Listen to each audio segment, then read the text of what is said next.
د بغلان د اطلاعات او کلتور ریاست په مرسته یو شمېر محصلینو د محصل ورځ د یوې غونډې په ترڅ کې لمانځلې، خو غونډه کې د محصلینو په ستونزو خبرې لږه او اصلي موضوع دا ګرځېدلې چې ولې د دولتي ادارو او د علمي مرکزونو مسؤلینو په دغه غونډه کې برخه نه ده اخیستې. دوی وایي ټولو دولتي ادارو ته کارتونه ورکړي وو خو غونډې ته نه دي حاضر شوي.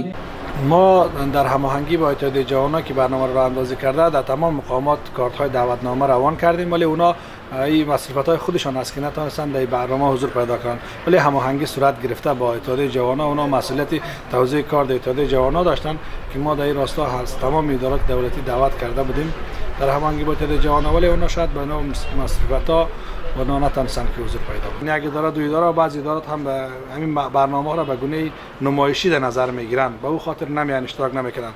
و پیام ما به این ادارات است که ما در هر برنامه‌ای که به خاطر روشنایی برای مردم در تقویم کشور درک میشه باید برش هرچ قائل باشیم. محصلین د کلکو نیوکو په کولو سره وایي چې د دولتي ادارو او علمي مرکزونو مسؤلین دوی ته هیڅ ډول ارزښت قایل نه دي او نه هم غواړي چې په داسې ورځو کې د دوی ترڅنګ اوسي. این استادان و این ارگان‌های دولتی نسبت به داشته‌های یا مغرضانه‌شان هستند و یا نسبت به کم توجهی و به دانشجو یا عدم ارزش آنها در جامعه اینجا حضور پیدا نمی‌کنند.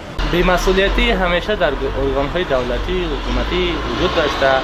در برنامه‌ای که امروز برگزار شد، نه از مقام ولایت، نه از ریاست دانشگاه و نه از ریاست اطلاعات و فرهنگ که باید شخصا حضور رئیس اطلاعات و فرهنگ در اینجا حس میشد وجود نداشت.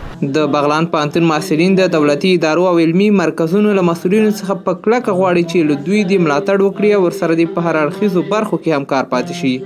و این فرهنگی روز مسئله باید پیاده میکرد و این تشویق روز پیاده میکرد که نکرد. فقط خاص از اداره دولتی و از موظفین و مسئولینی است که به یک قشری که همیشه مثبت‌گرا است، به یک قشری که جامعه مثل آب با نیاز دارد توجهی مبذول داشته باشد.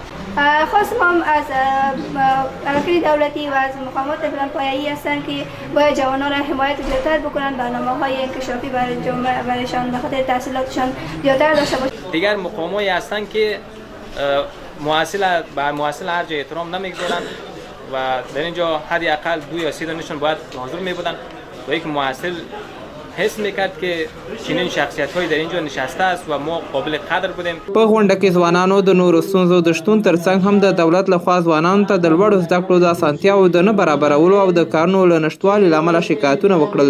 دوی وویل هر کال د هیواد له لیسو څخه په لسګونه زره زده کوونکي فارغېږي چې لږې په پوهنتونونو او د لوړو زده کړو په مؤسسو کې جذب او ډېرې وزګار پاتې کېږي چې د کار په لټه کې روحي او اقتصادي ستونزې ګالي. نورګل اندړوال، میلمه راډیو، بغلان.